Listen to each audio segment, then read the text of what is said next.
नमस्कार जय जगन्नाथ। आज भिडियो मु आपण मानक सहित कौन प्रकार रेसिपी शेयर करी नहीं। आज मुझे सहित किसी किचन हैक शेयर करी। आशा कर भिडियो हेल्पफुल लगे। तेरे चलतु आम आज भिडियो को आरंभ करवा।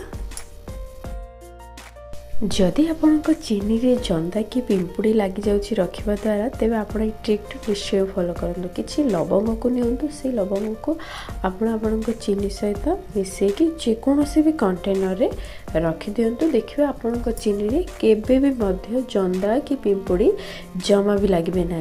एथर नेक्स्ट टाइम जब भी चीनी आने यहीपरी रख। पियाज काटिबा समय आपण को भी आखि फोड़े कि आपण आखिर भी लुह बारे कि तेज आज आउ एपरी जमा भी हेनी। आपण आखि पोड़ो ना कौन से प्रकार लुह बाहर ना।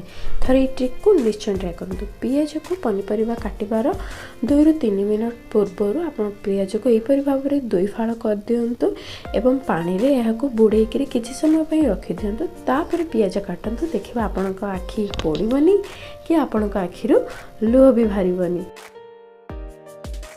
जितेबाला आम रसुण दुकान रू किणिकी आनती देखती रसुण गुड़ाक ठीक ठाक थाए किंतु किछि दिन गला पर रसुण गुड़ाक यहीपरि भाव में सुखी जाए भितर फंपा हो जाए। तेबे यह कहीं हुए तो मुझे जानी किंतु यह न होबार उपायटी आपन को कहि परिबे। आज आप जेबे भी रसुण आनबे रसुण को कौन से प्रकार सनलाइट किंबा आपण घर आलोक जो लाइट आलोक पड़ती से जगार रखु ना। जो जगार कौन सी प्रकार सनलाइट किंबा लाइट आलोक पड़ूना से जगार आपण रसुण को रखु। कौन से अंधारिया जगार देखिए आपण रसुण बहुत दिन पर्यंत भल रहीपरि सुखिब ना। रसुण छड़ाइवाई आपण को भी बोर लगे ठीक मो परी तेज आपण ये ट्रिक को निश्चय थे ट्राए करूँ।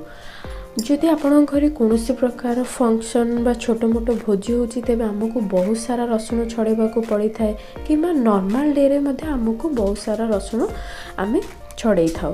तेबे रसुण को गोटी गोटी कर छड़ाइबा बेले आम हाथ भी पेन होता है एवं बहुत समय मध्ये लगी थाए। तेबे आज ठारो आपण हाथ भी पेन हेनी कि बहुत समय भी लगे। आपण रसुण को यहीपरि भाव में अलग अलग कर दियंतु किंबा गोटा रसुण को पानी रे यहीपरि भाव में बतुरी दियंतु 4 ରୁ 5 घंटा पाई। जदि अधिक रसुण कौन बड़ कंटेनर रे लेकिन बतुरी दियंतु 4 ରୁ 5 घंटा।